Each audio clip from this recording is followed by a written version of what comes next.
Welcome to part 3 of developing the external plot. Part 1 was all about goals, part 2 was all about motivation, and part 3 is all about conflict. Those are the 3 building blocks of plot. And for right now, we're only talking about the external plot. Make sure you hit subscribe so you don't miss any of these videos that we have or any of these great series that we're doing. And go to my website and download the master plot plan so that you can have all of the data about your book in one easy place. Let's review just a teeny bit first. External plot is all of the action. It's the physical, tangible things. Like in Independence Day, when Will Smith has to save the world from the aliens, that's all about a physical, tangible thing. We're looking at worldwide destruction in the next 36 hours. Saving the world, all of those people, is a physical thing to do. Internal plot is all about emotion. That is the character's growth arc, and all characters should have growth. They should all change and become better human beings by the end of the book, because that's why we're reading it. We want to see them become better people. I know I use Shrek a lot as an example, but that's because almost everybody has seen it, and it's a really well done movie. Shrek has growth and change from beginning to end because he becomes a better ogre. He has an external plot of the quest to go get the princess so that he can get his swamp back, and then he has the internal plot as his relationship develops with Donkey and with the princess, and he becomes a better, more vulnerable, more open person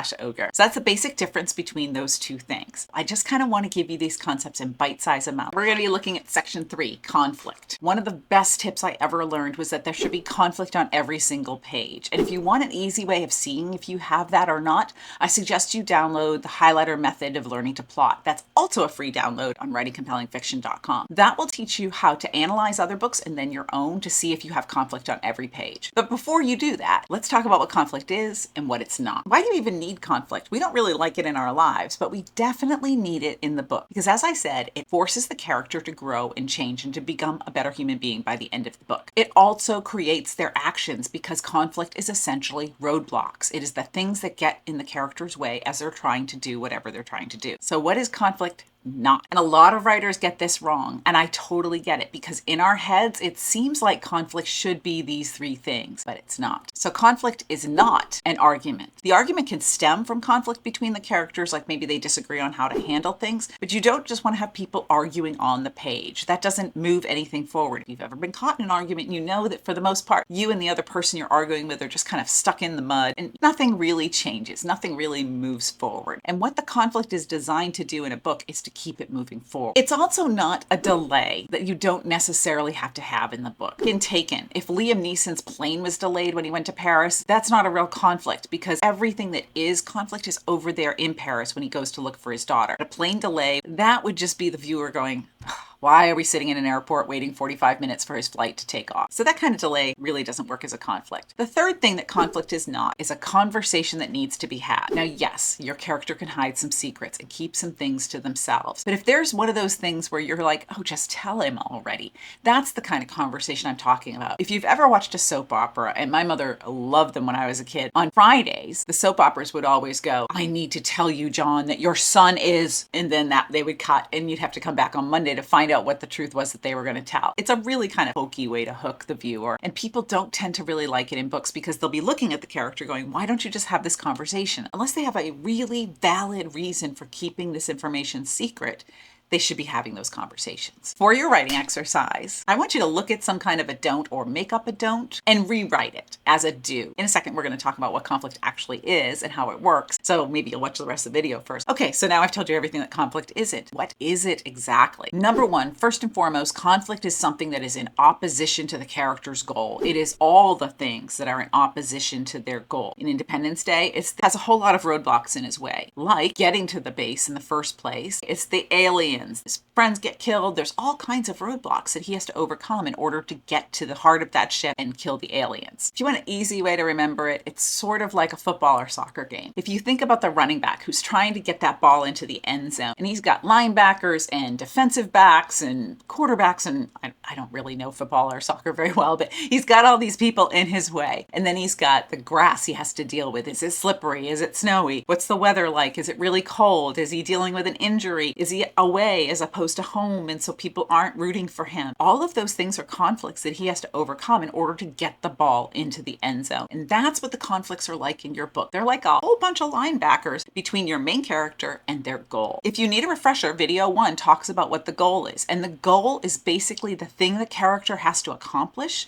or the path they need to take in order to overcome the trouble that has dropped into their life. If you look at Independence Day, you can see how that's all related. Aliens coming, that's the trouble. They hurt the people around him, that's his motivation, and they're threatening the life that he knows. His conflict is all of the things that we just talked about. So that's a very clear goal, motivation, and conflict in that movie. In All the Light We Cannot See, which was a fantastic book, there are a lot of external conflicts for these characters. For one, the young girl is blind, and she's all alone when the leaflets come down telling her to leave town, except she's blind, so she doesn't know that. And so the reader is really worried about whether she'll get out. The German boy, Werner, he is in the Nazi army, and that creates a whole set of problems for him and conflict. He just really wants to just build radios. Number 2, the conflict is sometimes, many times, caused by the character themselves. Their actions, their insecurities, their mistakes in the past, their traumas, all of those things often cause roadblocks. Like if you vowed to give up sugar for January, which I don't know that I could do that. If you take a cookie out of the cookie jar and you eat it, then you've already sort of derailed your plan of giving up the sugar. Those are like simple conflicts. But with your characters, there are things that they do that cause their own problems. Third, the external conflict can come in the form of another character or an actual physical, tangible thing. In Confessions on the 745, the conflict for that main character is the lady that she meets on the train. And that is a really great book, and I did a review on it, so I would highly recommend it if you haven't read it. In All the Light We Cannot See, Werner has an actual physical roadblock when the building that he is in is bombed and he is trapped. There are also other characters that create that conflict, like Werner's loyalty to his friends, and Marie has a Nazi officer who's trying to find her. All of that creates a number of conflicts for them. For your writing exercise, this is a 2-part. I want you to take a scene you already have and go through and highlight and look for the conflict that is already there. All of those kinds of physical things that are in their way of getting to their goal. What conflict does is it keeps the reader glued to the page. You even see it in the movie descriptors. Will so-and-so do XYZ in XYZ time? Because directors and authors know that that is what hooks people.